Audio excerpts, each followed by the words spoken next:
While the South African Police Service faces allegations of corruption and criminal infiltration, the handover of crucial resources today is expected to boost morale. The National Police Commissioner, Fannie Masemola, as well as Acting Minister Firoz Cachalia, are set to facilitate this process in Pretoria today. Zikino Mhlaba joining us live from Pretoria to give us more details when it comes to this. Zikino, are you able to just detail for us exactly what resources are now being shared with police today and the expectation for what perhaps could be happening for the rest of the day?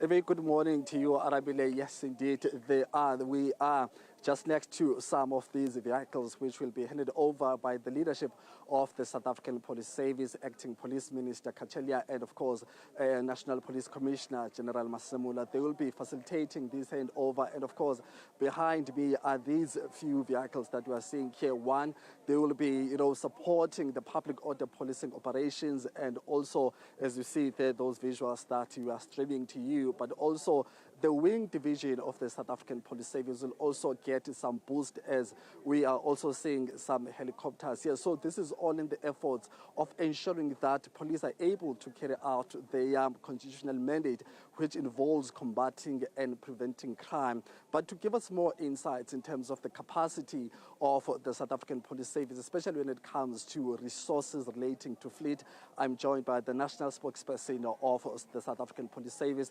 Athlenda Mathe, who's joining me now. Thank you very much for your time so early in the morning. We're here already, but what we're seeing here is the vehicles that are going to assist when it comes to the public order policing, but also the wing division is likely going to get some helicopters as well. Talk to us about the capacity of the South African police when it comes to combating crime in relation to why you are here today. A very good morning, and thank you for the opportunity. Indeed, today we are adding to our existing resources. We are handing over 12 nyalas to the specialized units. 8 of them are going to the public order policing unit, which is the unit which is responsible for maintaining law and order during protests, demonstrations, and large-scale public gatherings. And then 4 of them, the camouflage ones, are going to be handed over to the Special Task Force unit.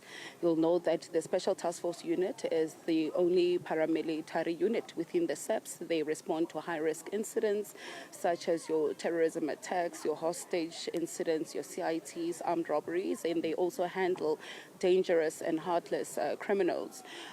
So we are also adding to our air wing support, 2 helicopters.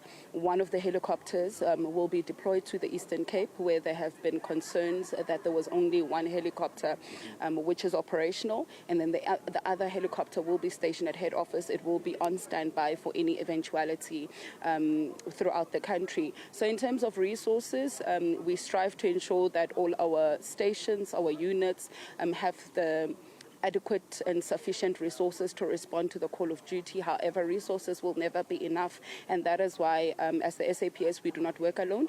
We work with other law enforcement agencies, other stakeholders. We work with traffic police, your metro police, to share the resources and so on. We are working with private security through our MOU with Business Against Crime. As you know, private security are our eyes and ears on the ground. So indeed today we are adding to that existing capacity and resources. I'm talking about that capacity. We're also dealing with issues of shortages, maybe in crime detection, but also the ground forces on the ground, because these are more of organized or at a larger scale. But when it comes to local police stations, how is the situation there? There were some concerns that some police stations do not have sufficient vehicles. How far are you in terms of addressing that issue? So every year we set aside a budget to ensure that all the stations that are struggling in terms of capacity and resources, they receive, their share of the resources that we procure. But in terms of capacity, you will know that in the last 3 years, we have trained and deployed more than 30,000 newly trained police officers that are already on the ground. They are at the stations, they're at the various units and so on. In terms of our detective capacity, we are embarking on a recruitment program to re-enlist former detectives that left the service in good standing as a way of bolstering our detective capacity. So most of them would be those members that are still under 60 years of age that left, like I said, in good standing, that can still do the work. So we are still undergoing that particular process. And in the last financial year, we actually re-enlisted about 200 of those former detectives that are already assisting us with the work. Brigadier, the leadership of SAPS has been very busy in other commitments, such as the Mhlaba Commission. But what I want to find out, what is the status of Mr. Khumalo? He was not well, and the commission had to be put on pause. Can you give us an update in terms of his health and how he's doing? Okay, so the National Commissioner has been in close contact with the Divisional Commissioner for Crime Intelligence, Lieutenant General Dumisani Khumalo, who is receiving medical care. We can confirm that he is recovering well and he is in good spirits, and I won't be able to divulge much more information because his health is a security risk. Yeah. But do you think maybe in good time, by next week, we can expect him to be in full spirit to be able to carry on with his testimony at the Mhlaba Commission? Well, he is taking advice from his physician, so we will depend on the medical experts to inform us when he is able to continue with his testimony and when he's fit to get back to work. All right. Thank you very much, Athlenda Mathe, for your time.